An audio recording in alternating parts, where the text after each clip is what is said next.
Boxes of sensitive FBI documents in a grocery store parking lot. What went wrong? Good evening. How did 7 large boxes containing private information from the FBI end up at a donation drop-off site? Well, a lot of people are scratching their heads over this one, including the woman who found the info. News 13's Nancy Laughlin is live near Coors and Ladera.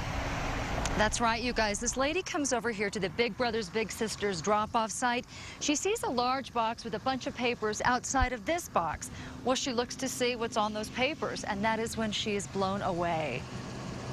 These are items you'd expect to find at a drop-off site for a local charity, but this isn't. When we opened the box, we noticed unopened envelopes from the FBI. Yep, that's right. A big box with hundreds of papers with the seal of the Federal Bureau of Investigations sitting out in the open for anyone to see. When Lorraine Maestas found the box, she decided to do some investigating of her own. Looks like they're records from the FBI going to our detention center here.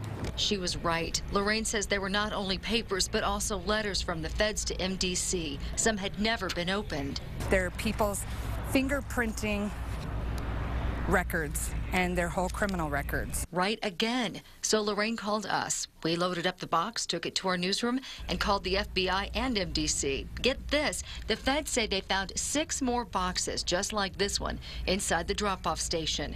MDC Chief Ramon Rustin and jail spokeswoman Natura Padrell came here and checked out the paperwork. They say it is fingerprinting records of inmates sent from the feds to MDC dating back a decade. The real question then becomes, where did this information come from? MDC says there are birth dates and backgrounds of inmates, which is already public record. The paperwork does not have inmates' social security numbers. If you've been arrested during the time frame of 01 to 09, your identity is not in jeopardy because there are no social security numbers on this piece of paper. The chief is still not happy about it and a bit mystified how all this info ended up outside MDC. They shouldn't be left out in the trash. We do have a system for, we need to keep these for